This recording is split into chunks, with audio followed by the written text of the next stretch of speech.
ပတ်လုံးလို့မရဘူးဆိုတာခင်ဗျားသိတယ်ဟုတ်ကဲ့ဟိုတရားဥပဒေကိုဘယ်သူမှလှည့်စားလို့မရဘူးဆိုတာကျွန်တော်သိပါတယ်ဆရာဆရာတို့ကိုကျွန်တော်ပြောခဲ့တဲ့စကားတွေကလည်းမူတော်ဝါဒကျွန်းတော်တာတစ်ခွမှမပါပါဘူးဆရာအခင်းဖြစ်ပွားတဲ့နေရာကကိုအောင်ထူးသူအိမ်ဟုတ်ပါလားဆရာအဲ့ဒီနေရာကိုအောင်ထူးသူတို့လင်မယားနှစ်ယောက်လို့တူတူရှိဇနီးတဲ့တေဆုံးမှုကိုလည်းကိုအောင်ထူးသူကိုယ်တိုင်ရပဲကျွန်တော်ကိုဆက်သွယ်ခဲ့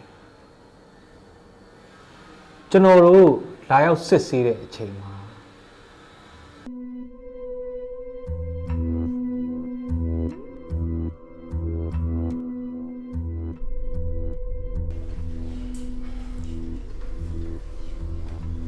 ဘောလို့နားဆရာအခုကျွန်တော်မေးပါလေမှန်တိုင်းဖြေဟုတ်ကဲ့မေးပါဆရာကျွန်တော်သိရချင်းကျွန်တော်အမှန်တိုင်းဖြေပေးပါမယ်ဆရာ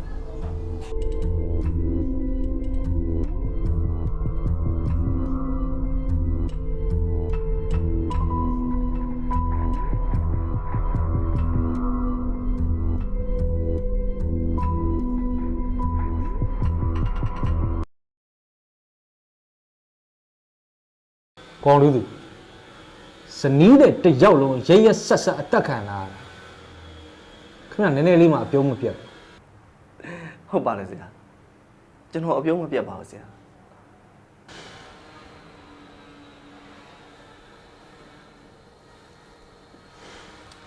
ဘယ်သူမဆို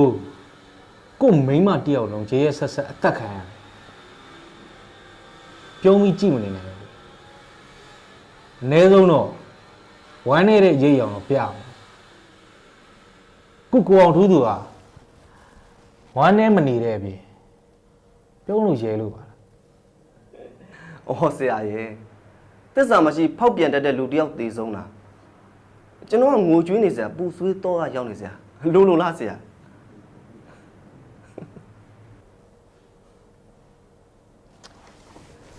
အဲ့ဒါဆိုရင်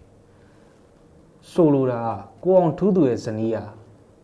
ဖောက်ပြန်နေတယ်လို့ဆိုလိုတာဆိုလိုတာမဟုတ်ပါဘူးဆရာမိမရုပ်လို့ပြောတာပါဆရာ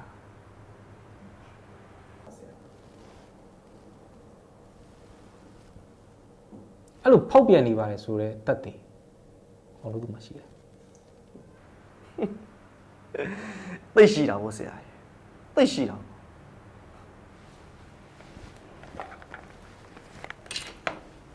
ဒီမှာပါဆရာ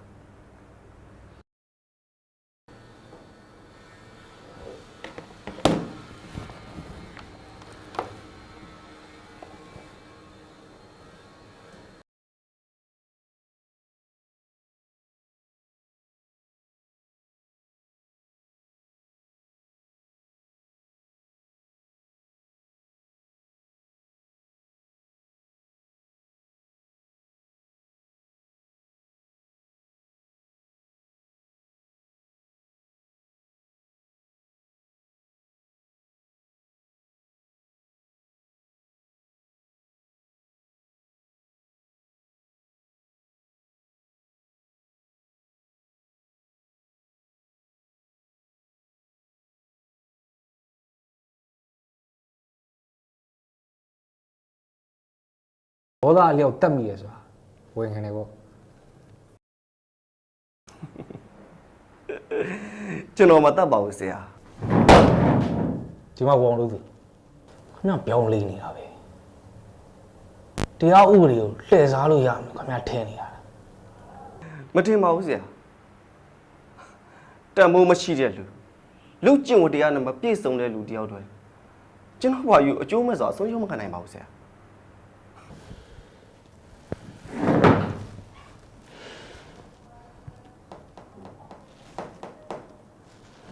ကျွန်တော်ခေါင်းဆောင်မလုပ်ပါနဲ့အမှန်တိုင်းပြောလိုက်စမ်းပါ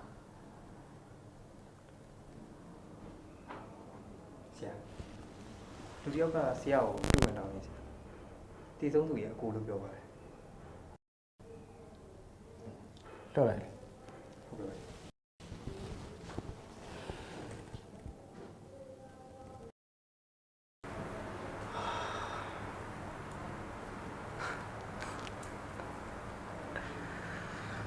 ကျွန်တော်ညီမလေးတည်တာဒီကညီလေးအောင်သူတတ်တာမဟုတ်ပါဘူးဆရာ အဲ့ဆိုဘယ်သူတတ်တာလဲ ကျွန်တော်ကိုယ်တိုင်ပါပဲဆရာဒီလိုမျိုးဖောက်ပြန်တာကျွန်တော်ဘယ်လိုနည်းနဲ့မှခွင့်မလွှတ်နိုင်ပါဘူးဆရာအဲ့ဒီလိုမျိုးဖောက်ပြန်တာကျွန်တော်တို့မျိုးရိုးထဲမှာတယောက်မှမရှိခဲ့ပါဘူးဆရာ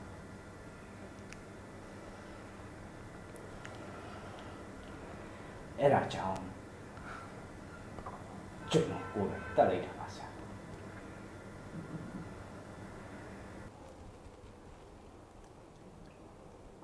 နေစမ်းမအောင်အကိုညီမဖောက်ပြန်နေဆိုတာဘယ်လိုသိလဲ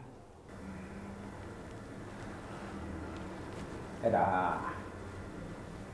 ဒီကညီလေးအောင်သူကျွန်တော် Messenger နေပြီးတော့ဗီဒီယိုဖိုင်နဲ့တကွာအကြောင်းဆုံးပို့ပေးလိုက်တော့ပါ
ကိုလေး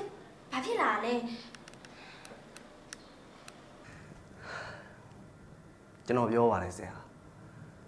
ကျွန်တော်မတတ်ပါဘူးဆိုတာကျွန်တော်အရေးကြီးတဲ့ CCTV မှတ်တမ်းတစ်ခုကိုတင်ထားမိတဲ့အတွက်ဆရာတို့အမှုဖြေရှင်းရတဲ့နေရာမှာကွင်းစပြတ်သွားတာကိုကျွန်တော်တောင်းပန်ပါတယ်ဆရာအထူးကဗီဒီယိုဖိုင်ကတော့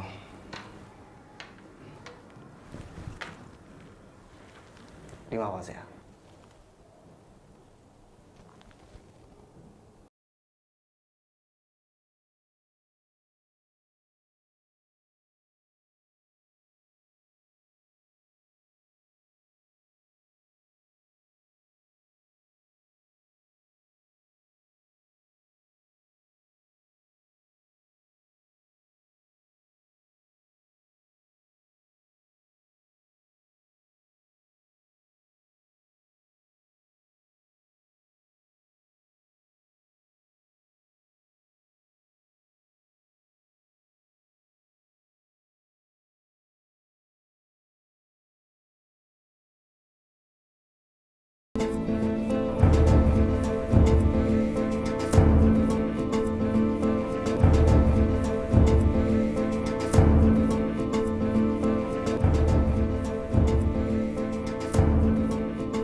ကိုရင်းဖြစ်ပြီးတော့ကိုညီမဖောက်ပြန်တာမဖြောင်းပြပဲနေဘာလို့တတ်လဲ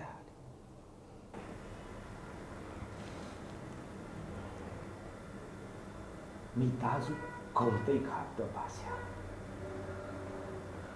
တခါဖောက်ပြန်ဘူးတဲ့သူတရားဟာနောက်တစ်ခါဖောက်ပြန်ဝင်မလေးပါဘူးအဲ့ဒါကြောင့်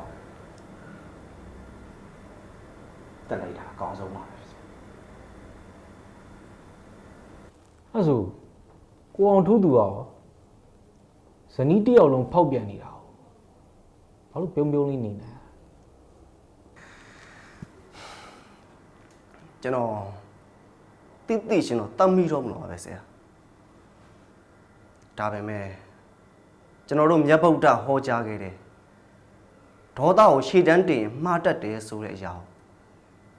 ကျွန်တော်ပြန်ပြီးတော့တတိယမိလိုက်တဲ့အတွက်ဥပိ္ပခာဆိုတဲ့အရာကိုကျွန်တော်သုံးလိုက်လို့ပါပဲဆရာတရားအကိုရင်းဖြစ်သူကတော့မိသားစုဂုဏ်သိက္ခာတွေဒေါသကိုရှေ့တန်းတင်ပြီးသူ့ညီမအရင်ကိုသူ့ကိုယ်တိုင်မှတတ်လိုက်မိပါတယ်ဆရာကျွန်တော်ကတော့ဥပိ္ပခာဆိုတဲ့အရာကိုသုံးလိုက်ပါတယ်ဆရာ